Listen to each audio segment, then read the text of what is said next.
We managed to find the Nkuhuma pride, and we all owe a very, very big thank you to Aubrey and his tracker William, because they were certainly on top of these tracks more so than we were ever. And if it wasn't for all of their updates, we wouldn't have come into this area and found them. And thankfully Aubrey and his guests are on the way. Now as we take a closer look, you'll notice that there's a tinge of pinky red on a lot of their bodies, so they have been successful in making a kill. There you can see a really good idea, Junior and the one behind it, covered in blood. Hard to tell what they killed. I'm guessing it was something small like an impala, because they don't look extremely full-bellied.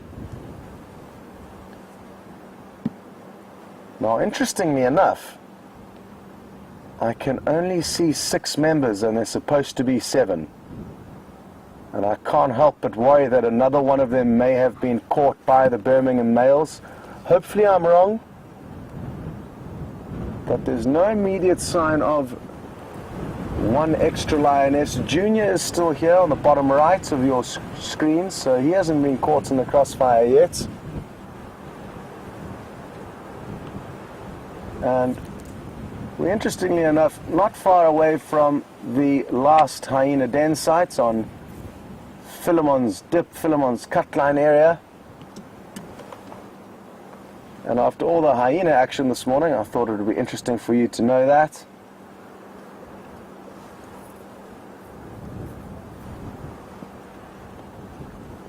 Quite some way from where James is with that large herd of buffalo at the moment.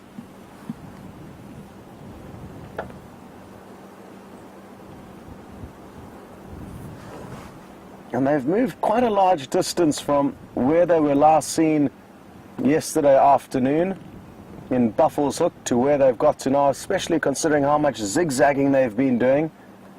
They could well have moved about 7 to 10 miles last night.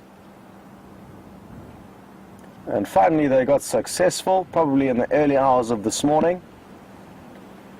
And now they can rest and enjoy digesting the small meal that they had. Junior's belly, who you can see now, is certainly fuller than any of the lioness, and that's typical behavior to see.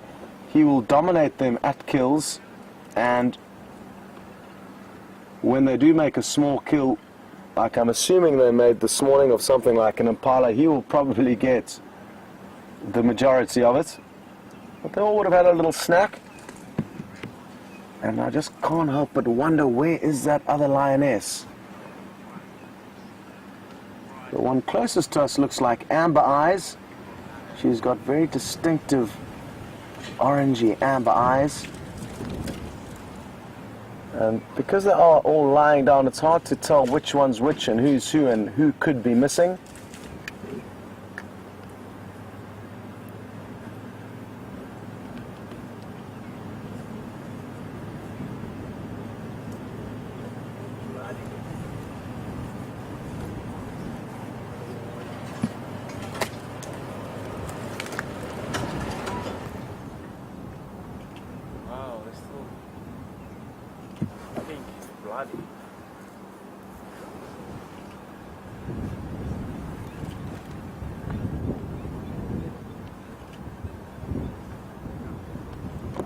Now, with all the interesting behavior we've been experiencing over the last few weeks, and will probably continue to experience for quite some time, with the Birmingham boys coming in to try and establish this area as their territory, David in Michigan would like to know if all this information is collaborated and used by any specific research company.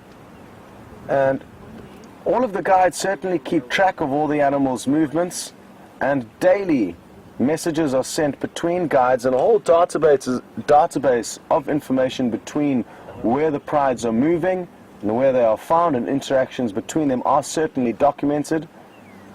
And there is an organization called Panthera who does do research on leopard as well as lion, and they do have access into this information.